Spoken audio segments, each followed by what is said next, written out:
তাহলে পরে তোমাদেরকে বলতে চাই, আল্লাহর কোরআনটা যেমন, আমার রাসূলের চরিত্রটা হলো ঠিক সেরকম। মানে কোরআনে আমার আল্লাহ যা বলে আমার রাসূলও তাই করে, বেশিও করে না, কমও করে না। এজন্য বলতে চাচ্ছি বন্ধু আমার, বিশ্বনবী সাল্লাল্লাহু আলাইহি ওয়াসাল্লাম তিনি পৃথিবীর মানুষকে শিখিয়েছেন সততা, নম্রতা, ভদ্রতা, মানবতা, মানুষের সেবা কেমন করে করতে হয়। আমার রাসূল পৃথিবীর বুকে কখনো কোনো মানুষকে মারপিটের শিক্ষা দিতে পারেন না। অবাক হয়ে যাবেন আপনাদেরকে যদি একটা একটা করে বলি। লক্ষ্য করে দেখুন বন্ধু আমার, বিশ্বনবী সাল্লাল্লাহু আলাইহি ওয়াসাল্লাম পৃথিবীর বুকে মানুষের সঙ্গে কেমন ব্যবহার করতে হয় তিনি শিক্ষা দিয়েছেন। এমনকি তিনি শিক্ষা দিয়েছেন পৃথিবীর বুকে পশু প্রাণীদের সঙ্গে কেমন ব্যবহার করতে হবে, তারও শিক্ষা ইসলামের মধ্যে রয়েছে।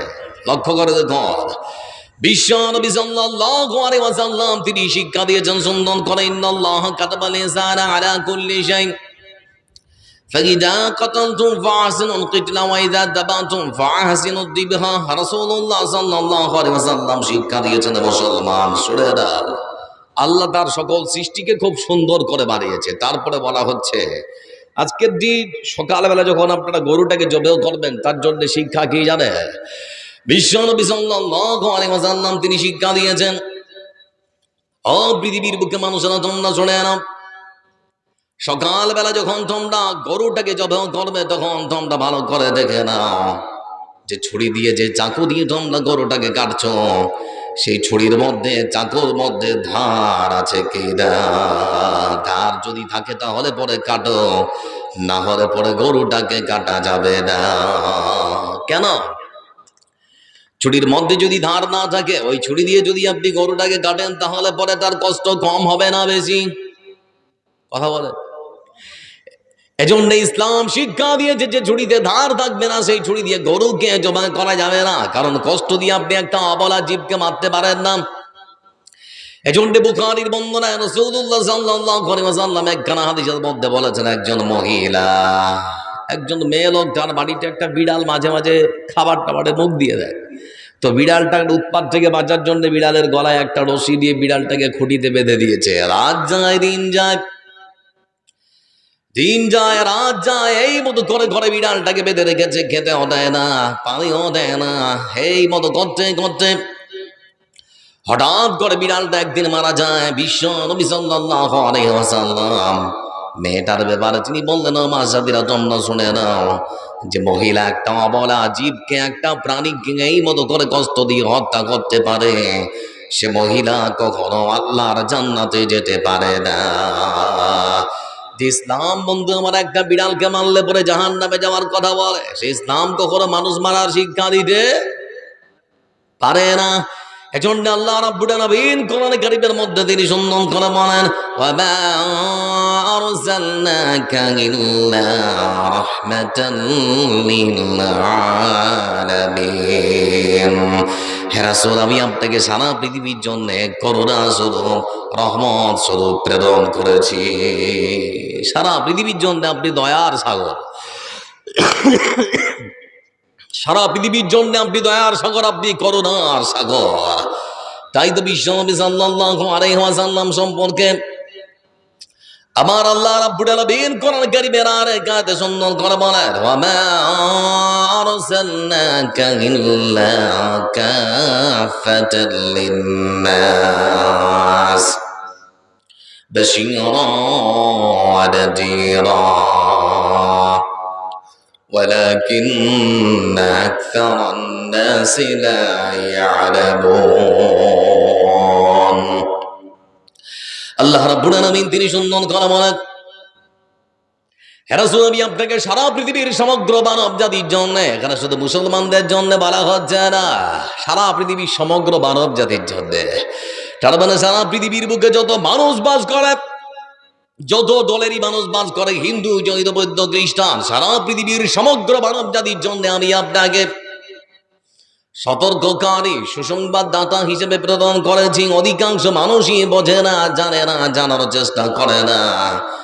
আমার বন্ধুরা, তার মানে পৃথিবীর বুকে মুসলমানদের জন্য আমার রাসূলকে শুধুমাত্র পাঠানো হয়নি, সারা পৃথিবীর মানুষের জন্য পাঠানো হয়েছে।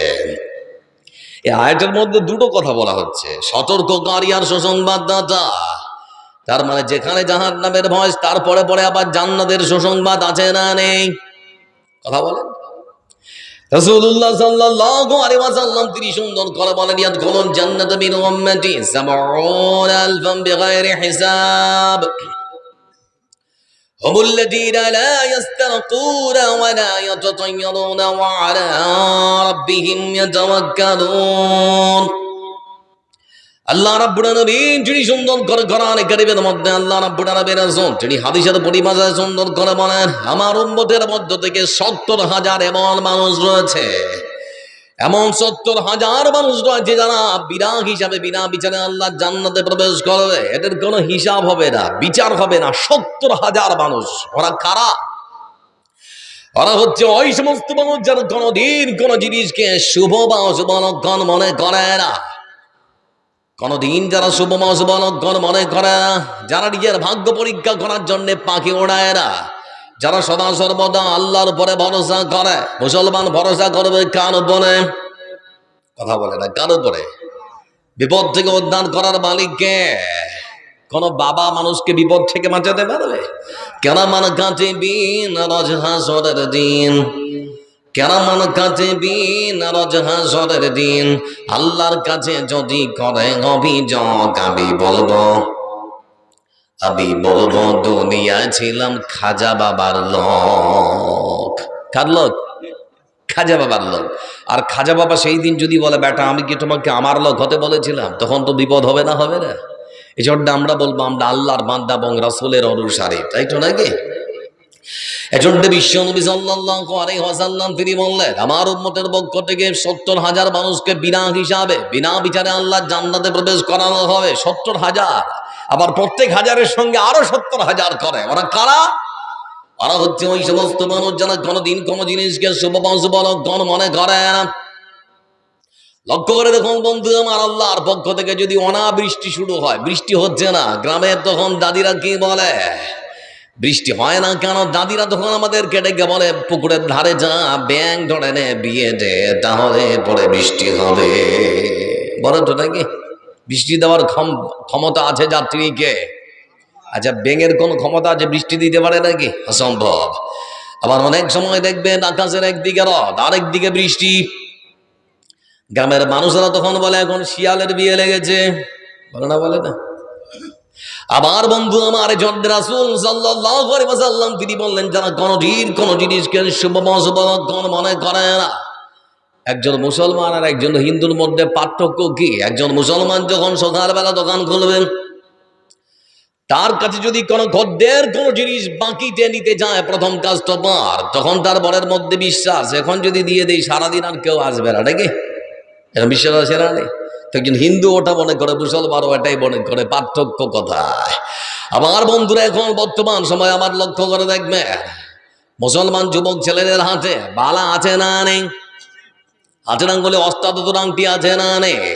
আবার আপনার বোন, আপনার মেয়ে, আপনার স্ত্রীর পায়ে সুন্দর করে একটা পায়ে কালো সোদা পেঁচানো থাকে না? থাকে না? জিজ্ঞেস যদি করেন কেন, তো বলে আমাকে বিপদ থেকে রক্ষা করবে। এই জন্যে। বিপদ থেকে রক্ষা করার মালিক কে? কথা বলে না কে? সর্বক্ষমতার মালিক যিনি, যিনি কে?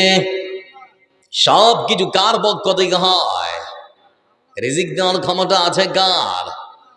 আবার ২-৪ বছর, ৫ বছর, ৭ বছর বিয়ে হয়ে গিয়েছে, সন্তান হয় না, সন্তান দেওয়ার ক্ষমতা যিনি রাখেন তিনি কে? কোনো বাবা দিতে পারে না, সন্তান দিতে পারে না, পীর বাবা।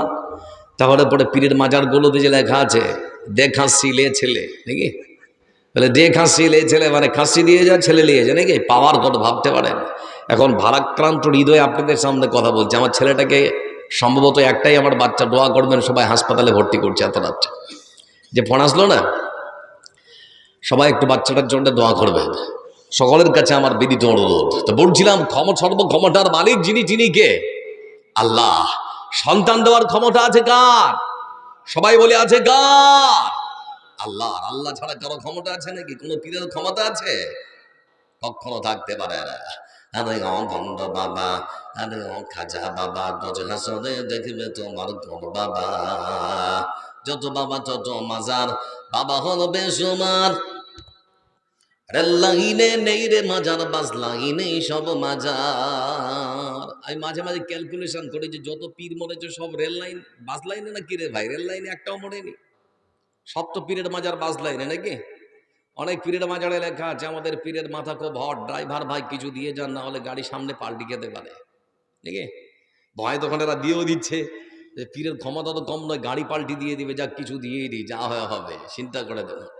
নামাজের ধার ধারে না, মাজারে যে গাঁজা খায়, লম্বা লম্বা চুল রেখেছে শিকল পরা সারা গায়। নামাজের ধার ধারে না, মাজারে যে গাঁজা খায়, লম্বা লম্বা চুল রেখেছে শিকল পরা সারা গায়, মচে ঢেকেছে মুখ।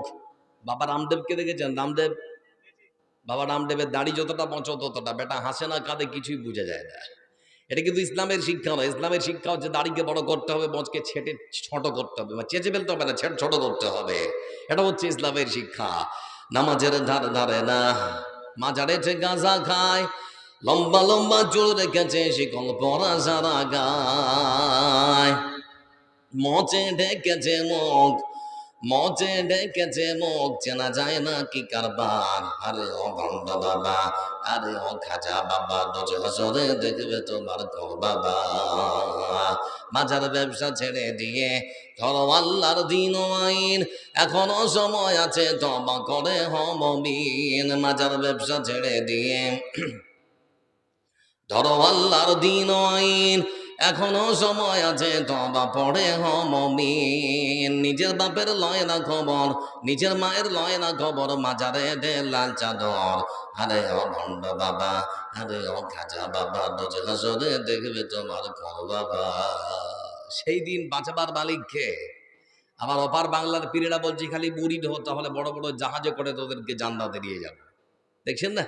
তাহলে মুরিদ হয়ে যায়, তাহলে বড় বড় বড় জাহাজে করে তোদেরকে জান্নাতে নিয়ে যাবে। মানে জান্নাত কিনে রেখেছে। ইয়াউমুল্লাহ বাইউন ফিহি ওয়ালা খুল্লা ওয়ালা শাফা। সেই দিন কোনো মানুষের সুপারিশ গ্রহণ করা হবে না। সেই দিন টাকা দিয়ে জান্নাত কিনে পাওয়া যাবে না। সেদিন কোনো বন্ধু বন্ধুর উপকারে আসবে না। মানে কঠিন দিন হবে সেই দিন, তাই তো নাকি? এজন্য বিশ্ব নবী সাল্লাল্লাহু আলাইহি ওয়াসাল্লাম 360টা চলবে না, তিনটাও নাকি চলবে না। একজনকে মানতে হবে, তিনি নাকি শব্দমাখা আরশে আজিমে সমাসীন হয়েছেন, তিনি রব, তিনি আল্লাহ। এটা মানা যায়?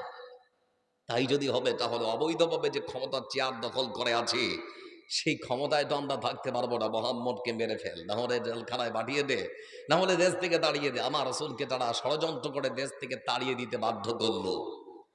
মাতৃভূমি ত্যাগ করে আমার রাসূল চলে যাচ্ছে, না চোখ থেকে ঝরঝর ঝরঝর করে কান্না বেরোচ্ছে। আর আল্লাহর ঘরের দিকে তাকিয়ে বলছে, কাবা, তোর কাছে আমার দেশের মানুষ থাকতে দিল না, আমাকে তুই ক্ষমা করিস। এই মতো বলতে বলতে তিনি বেরিয়ে চলে গেলেন রাতের অন্ধকারে। আমি সংক্ষেপে কথাটা বলার চেষ্টা করছি। আল্লাহ রাসূল মদিনায় আসলেন। আল্লাহ রাসূলের মদিনা থেকে বাইতুল মুকাদ্দাস, সেখান থেকে মেরাজ হলো। মানে সরাসরি প্রথম, দ্বিতীয়, তৃতীয়, চতুর্থ, পঞ্চম, ষষ্ঠ, সপ্তম আকাশ ভেদ করে আল্লাহর কাছে সরাসরি পৌঁছে গেলেন। সেখানে গিয়ে আল্লাহর সঙ্গে কথোপকথনের মধ্য দিয়ে তিনটা জিনিস নিয়ে আসলেন পৃথিবীর বুকে, পৃথিবীর মানুষের জন্য। কয়টা? কয়টা? তার মধ্যে একটা হচ্ছে সালাত, তার মধ্যে একটা হচ্ছে নামাজ। কি বললাম? আচ্ছা, আজকে ফজর পড়েছেন যারা যারা, একটু হাত তুলবেন। পড়বো ইনশাআল্লাহ, সবাই বলি পড়বো ইনশাআল্লাহ। নামাজ কাজে করবেন না। তারপরও করে বলতে যাচ্ছি আপনাদেরকে, রাসূলুল্লাহ সাল্লাল্লাহু আলাইহি সাল্লাম তিনি যখন আসলেন মসজিদে নববীতে, আজকে যেমন নামাজের সময় হলে আমরা আজান দিই, তখন আজানের প্রচলন ছিল না। তো মসজিদে নববীতে আসলেন, তো 5 ওয়াক্তের নামাজ পড়তে হবে। তো আল্লাহ রাসূল ঘোষণা করছেন, অসংখ্য সাহাবী বসা মসজিদে নববীতে। তো তিনি বলছেন আল্লাহর পক্ষ থেকে 3টি জিনিসের একটা হচ্ছে নামাজ, 5 বার পড়তে হবে, দিন না 24 ঘন্টায়। আচ্ছা সাথীরা, তোমরা বলো তো 5 বার মানুষদেরকে মসজিদে কিভাবে ডাকলে তারা নামাজ পড়ার জন্য আসবে? কেউ তখন বলছে, আল্লাহ রাসূল একটা কাজ করলে হয় না? মাগরিবের সময় যখন হবে আমরা ঢোল বাজাবো, ঢোলের আওয়াজের শব্দ যখন শুনবে তখন মানুষ নামাজ পড়ার জন্য আসবে। কেউ আবার তখন বলছে, হে আল্লাহ রাসূল আরেকটা কাজ করলে হয় না? বলে কি? বলে যখন আসরের সময় হবে আমরা কেউ আগুন জ্বালাবো, ধোঁয়া দেখবে, আগুন দেখবে, মানুষ তখন নামাজ পড়ার জন্য আসবে। তো আমার রাসূল কোনোটাই গ্রহণ করলেন না। দিন চলে গেল, রাত ঘনিয়ে আসলো, আবার সকাল হয়ে গেল। সকালবেলা একজন সাহাবী দৌড়াতে দৌড়াতে আমার রাসূলের কাছে আসার পরে বললেন, হে আল্লাহ রাসূল, আজকে আমি একখানা স্বপ্ন দেখেছি। স্বপ্নের বৃত্তান্ত আপনার কাছে আমি বলতে চাই। বলে বলো। বলে আপনি যে নামাজের কথা বলছিলেন, মানুষদেরকে কেমন করে আহ্বান করা যায়। আমি রাতের অন্ধকারে যখন ঘুমিয়েছিলাম, এই শব্দগুলো দিয়ে আমি মসজিদের মিনারে উঠে উচ্চস্বরে আমি এই মতো করে আজান দিচ্ছিলাম, মানে আহ্বান করছি। যে ভাষায় আজকে আমরা আজান দিচ্ছি ওটা স্বপ্নে দেখেছি। তো আল্লাহ রাসূল বললেন যে দেখি দেখি কি ভাষা। তো দেখার পরে তিনি দেখলেন সত্যি তো সুন্দর ভাষা, তিনি সেটা গ্রহণ করলেন। কিন্তু কে কে হবে মসজিদের প্রথম মুয়াজ্জিন? আমার বন্ধুরা, কে সেই সৌভাগ্যবান ব্যক্তি? মসজিদে নববীর মধ্যে অসংখ্য সাহাবী বসা, না জানি আমার রাসূল কার নাম ঘোষণা করবেন। অসংখ্য সাহাবী, মনের মধ্যে বিশ্বাস আমার নামটা হয়তো ঘোষণা হতে পারে, ইসলামের ইতিহাসে আমি হব প্রথম মুয়াজ্জিন। সবাই রাসূলের বুকের দিকে চেয়ে রয়েছে। কিন্তু বন্ধু আমার, বলতে চাচ্ছি সেই দিন আমার রাসূল ইসলামের ইতিহাসে প্রথম মুয়াজ্জিন হিসেবে যে মানুষের নামটা ঘোষণা করেছিলেন, সেই মানুষের শরীরের রংটা ছিল ফর্সা না কালো? কি নাম? হযরত বেলাল রাদিয়াল্লাহু তাআলা আনহু। বংশীয় মর্যাদা ছিল না, টাকা ছিল না, পয়সা ছিল না, দিনার ছিল না, দিরহামও ছিল না, কিন্তু বলতে যাচ্ছি আল্লাহর ভয় অন্তরে ছিল না, ছিল না। যাদের হৃদয়ে আছে আল্লাহর ভয়, তারা কবু পথ ভুলে যায় না। আল্লাহর প্রেম ছাড়াই দুনিয়ায় কারো কাছে কোনো কিছু চায় না। রাতের আধারে যারা সেজদাতে রয়, দু চোখের স্রোতে নদী যেন বয়। রাতের আধারে যারা সেজদাতে রয়, দু চোখের স্রোতে নদী যেন বয়। ছলনার হাত ছানি যতই আসুক, ছলনার হাত ছানি যতই আসুক, পিছনে ফিরে সে তাকায় না। যাদের হৃদয়ে আছে আল্লাহর ভয়, তারা কবু পথ ভুলে যায় না। লিল্লাহে তাকবীর। সেই মহান আল্লাহ রাব্বুল আলামিন সুন্দর করে পৃথিবীর মানুষকে সুন্দর শিক্ষা দিয়েছেন। ইসলামের মধ্যে কোনো ভেদাভেদ নেই। এজন্য ইসলামের ইতিহাসে প্রথম যিনি মুয়াজ্জিন, তিনি হচ্ছেন একজন হাবশী কৃতদাস, একজন কালো মানুষ। ভাবা যায়? আমার বন্ধুরা, তার মানে কি বুঝলেন? আপনার গ্রামের কালো ছেলেটাও যদি ভালো আজান দিতে পারে, সেও মুয়াজ্জিন হতে পারে না, পারে না। ভূমিকাতে আপনাদেরকে বলেছিলাম, কালো আর ফর্সা কোনোদিন ইসলাম মূল্যায়ন করে না। অন্তরে যদি আল্লাহর ভয় থাকে, সেটাকে মূল্যায়ন করা হয়। এজন্য বিশ্বনবীর হাদিস, ইন্নাল্লাহা লা ইয়ানজুরু ইলা সুওয়ারিকুম ওয়া আমওয়ালিকুম ওয়ালাকিন ইয়ানজুরু ইলা কুলুবিকুম ওয়া আমালিকুম। হাসরের ময়দানে কোনো মানুষের চেহারা দেখা হবে না, ফর্সা না কালো, লম্বা না খাটো, মোটা না পাতলা, ধনী না গরিব, চাকর না ধনী, কিচ্ছু দেখা হবে না বন্ধু আমার। যেটা দেখা হবে সেটা হলো অন্তরে আল্লাহর ভয় ছিল না, ছিল না। এটাই দেখা হবে।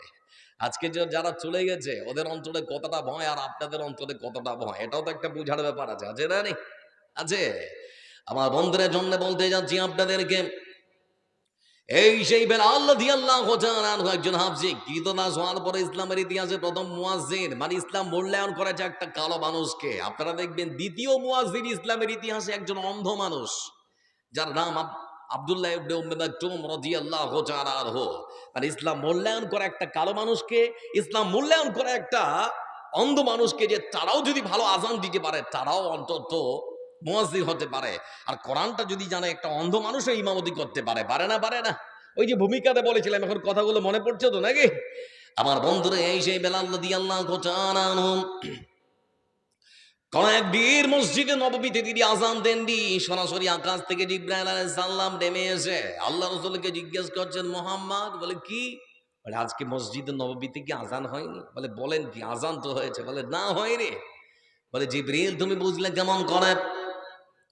জিবরিল আলাইহিস সালাম তিনি তখন বলতে শুরু করেছেন, হে আল্লাহর রাসূল, মসজিদে নববীর মধ্যে যখন আজান হয়, আমরা আকাশের ফেরেশতারা আকাশ থেকে শুনতে পাই। আজকে মসজিদে নববীর মধ্যে মনে হয় আজান হয়নি, সেজন্য আমরা আকাশের ফেরেশতারা কেউ মসজিদে নববীর আজান শুনতে পাইনি। তার মানে কে আজান দেয়নি? বুঝতে পারেননি? তার মানে হলো বন্ধু আমার, বেলাল আজান দেয়নি। বেলালের সম্মান আর মর্যাদা বহন বাড়াতে বাড়াতে বাড়াতে বাড়াতে বাড়াতে সরাসরি জমিন থেকে